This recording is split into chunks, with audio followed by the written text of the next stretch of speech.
प्रिय विद्यार्थियों, अॼु पाण BA पार्ट 3 जो जेको तव्हांजो सिलेबस आहे उन में हिकु किताबु तव्हांजो रखियलु आहे सिंधु नदी। उन जे बारे में ॼाण हासिलु कंदासीं। त सिंधु नदी जेको किताबु आहे उहो तव्हांजो 2 इकाइनि में विरियलु आहे। पहिरीं इकाई जेका आहे सिंधु नदी, उन में पद्य भाग जेको आहे, जेको कविताऊं आहिनि, उन मां तव्हांखां हिकु सुवालु पुछियो वेंदो आहे। के बि 2 सुवाल ईंदा आहिनि, उन मां हिकु तव्हांखे करिणो पवंदो आहे। ऐं गद्य भाग मां जेके आहिनि संदर्भ व्याख्याऊं जेके ईंदियूं आहिनि उहे 2 ईंदियूं आहिनि, उन मां 2 ईंदियूं आहिनि, उन मां का हिकु तव्हांखे करणी पवंदी आहे। त पद्य भाग में जेके तव्हांजूं 5 कविता आहिनि उन्हनि मां तव्हांजी रेफरेंस कान ईंदी आहे, पर सिधो सुवालु ईंदो आहे। त 5 कविताउनि मां तव्हां 5 ई कविताऊं जेको आहे उन जे में कहिड़ा वीचार कवीअ सां मिलियल आहिनि उन जे बारे में ॼाण हासिलु कंदासीं। उन जे बारे में ॼाण हासिलु करण खां पहिरीं अचो त ॾिसूं सिंधु नदीअ जे जेका भूमिका श्री मोतीलाल जोतवाणी असांखे ॿुधायो आहे, हिन जो इंट्रोडक्शन, उन जे बारे में कहिड़ा वीचार ज़ाहिर कया आहिनि। त इन जे बारे में लेखक कवि चवे थो त क़ादर जी कुदरत सम्झे थी, इंसान जी क़दरत नथी सम्झे। कुदरत जूं शयूं सभिनी लाइ हिकु जहिड़ियूं मुयसरु आहिनि। इंसान उन्हनि में ही मुंहिंजो, ही तुंहिंजो ऐं हीअ मुंहिंजी, हीअ तुंहिंजी करे असमानताऊं पैदा करे थो, विड़े थो ऐं खून रेज़ी करे थो। छा सिज ऐं चंड, आकाश ऐं धरती सभिनी लाइ न आहिनि? छा सागर जो पाणी भांत भांत जे मुल्कनि जा किनारा नथो छुए? छा पर्बत, मिसाल तौरु हिमालय पर्बत, हिकु देश जो रही सघे थो? भला छा नदी सिंधु हुजे या कावेरी कंहिं ख़ासि देश प्रदेश जी रही सघे थी? सिज, चंड, तारा, आकाश, धरती, सागर, पर्बत ऐं नदियूं जोड़नि थियूं ऐं इंसान जी ख़ुदगर्ज़ी टोड़े थी, स्वार्थ टोड़े थो। इंसान जो स्वार्थ इंसान जे स्वभाव खे मोड़े ग़लति रस्ते ते लॻाए थो ऐं मुल्कनि जे फितरती नक्शनि में फेरफार करे थो।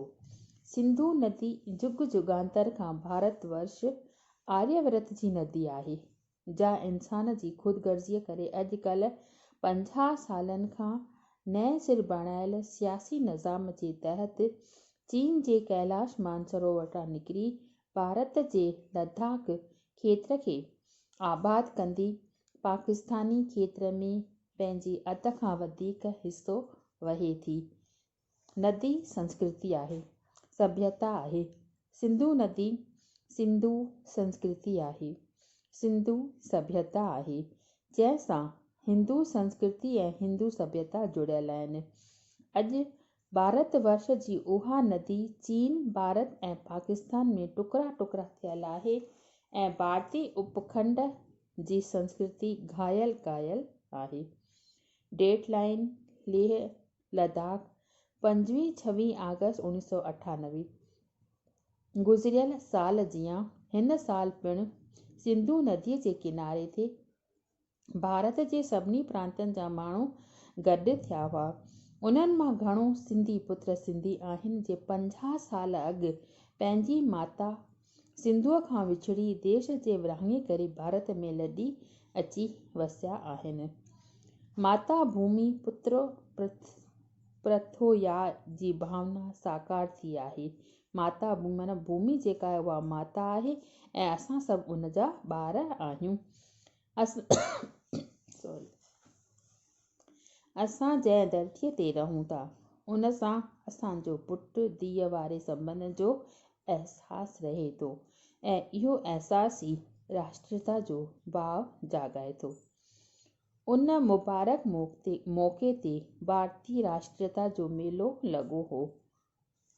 गृह मंत्री श्री लाल कृष्ण आडवाणी चयो त जिन जो नंढपण कॾहिं सिंध ऐं सिंधु नदीअ जे किनारे ते गुज़रियो हो, अहिड़ा अनेक सिंधवासी सिंधी अॼु 50 सालनि खां पोइ सिंधु दर्शन करे रहिया हुआ। मां जॾहिं हिते भारतीय सेना जे ताईं जेको आहे लेखक पाण चई रहियो आहे, मीम माना मोतीलाल जोतवाणी, प्रांत जे कुटम कैंप में सिंधु दर्शन यात्रियुनि सां मिलण वियुसि त सैनिकनि ऐं यात्रियुनि जा सभिनी जा चहिरा ख़ुशीअ विचां बहकी रहिया हुआ। लद्दाख जे मुख्य कार्यकारी अधिकारी श्री तुप्तान छेवांग ॿुधायो त लद्दाख में राम राम जी जय श्री राम वांगुरु खीकार जो लफ़्ज़ आहे जुले। माण्हू हिक ॿिए सां मिलनि त मुंहं ते मुश्क आणे चवनि झूले झूले ऐं झूलेलाल जे विच जो संबंध आहे। 50 साल बैदि उन जी ॼाण पई आहे। रक्षा मंत्री श्री जॉर्ज फर्नांडिस चयो त राष्ट्र भक्तीअ जो ही उत्सव आहे जंहिं में इहो नारो बुलंद कयल आहे, भारत माता की क्या पहचान, सिंधु तट और वीर जवान। अॼु राष्ट्रीय एकता खे वॾो बल मिलियो आहे। वीर जवान खे महसूसु थियो आहे त संदन कठिन कार्य में समूरो दर्शन हुननि सां गॾु आहे।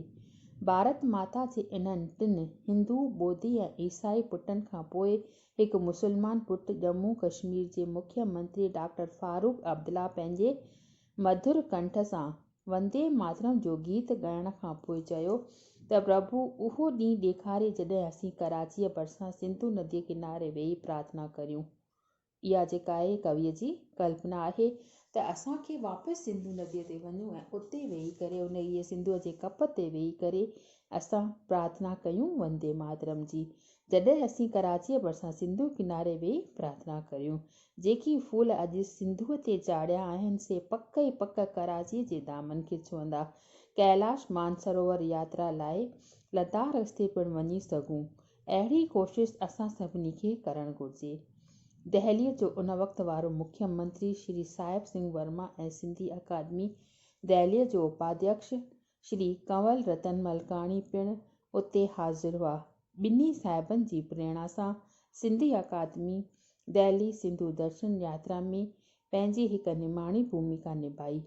उन मुबारक मौक़े ते 100 रुपए जो ख़ालस चांदीअ जो यादगार सिक्को जारी कयो वियो। लेह में सिंधुअ जे किनारे ते मशहूरु सिंधी नृत्यगाता अनीला सुंदर जे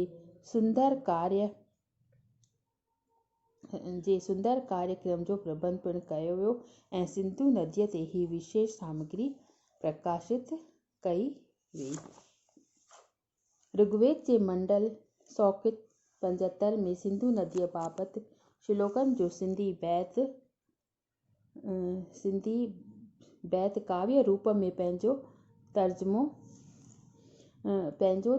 करे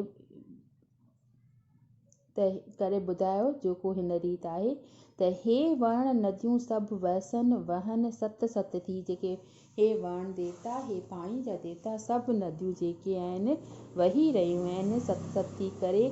सूंहं तिन विच सिंध आसूदा लोक टेई। उन्हनि जी सूंहं जेका आहे तमामु सुंदर आहे ऐं उन ई जे करे जेके टेई लोक आहिनि उहे आसूदा आहिनि, सुखिया सताबा आहिनि। सिंध तूं हलण लाइ वरण राह वधी जोड़ी। सिंधुअ जे हलण लाइ वरण देवता उन जी राह जोड़ी आहे। उपायन जजो अन मतां लहे हीअ सदोरी। तूं अगरि वहीं थी त इन पाणीअ जे करे तमामु घणो अन्न उन मां उपजे थो, पैदा थिए थो ऐं तूं सदोरी हमेशह वहंदी रहे थी।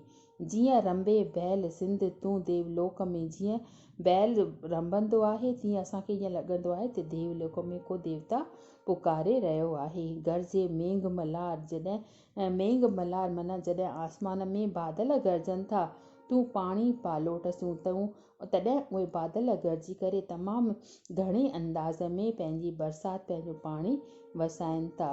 वछड़नि साण गांइ सिंध नदियुनि सां गॾिजी पंहिंजे बचनि सां गॾु जेका आहे गांइ सिंधी नदीअ जे किनारे ते हली रही आहे। या त जंग मैदान को राजा वधी अॻिते आहे, या त जंग जे मैदान में को राजा अॻिते वधी आयो आहे।